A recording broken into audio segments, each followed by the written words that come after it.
Friends, இந்த கணவன் மனைவி என்ன பண்றாங்க பாருங்க. செக்யூரிட்டிக்கு மாச சம்பளம் 10,000 தான். ஆனா அவங்க 20,000 கொடுக்குறாங்க.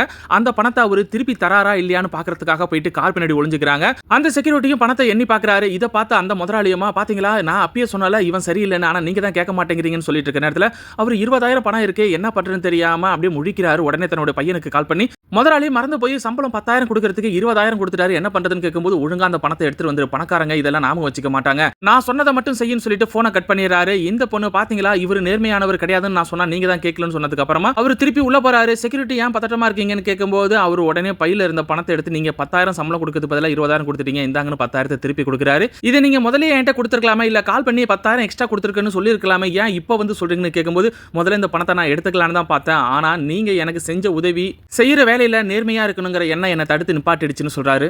அதை கேட்ட கணவன் மனைவி 2 பேருமே, உங்களை நாங்க செக் பண்றதுக்காக தான் இப்படி நடந்துகிட்டா, உங்க நேர்மைக்கான பரிசா இந்த 10,000 எடுத்துக்கோங்க, வீட்டுல போயிட்டு சந்தோஷமா செலவு பண்ணுங்கன்னு சொல்லி அனுப்பி வைக்கிறாரு.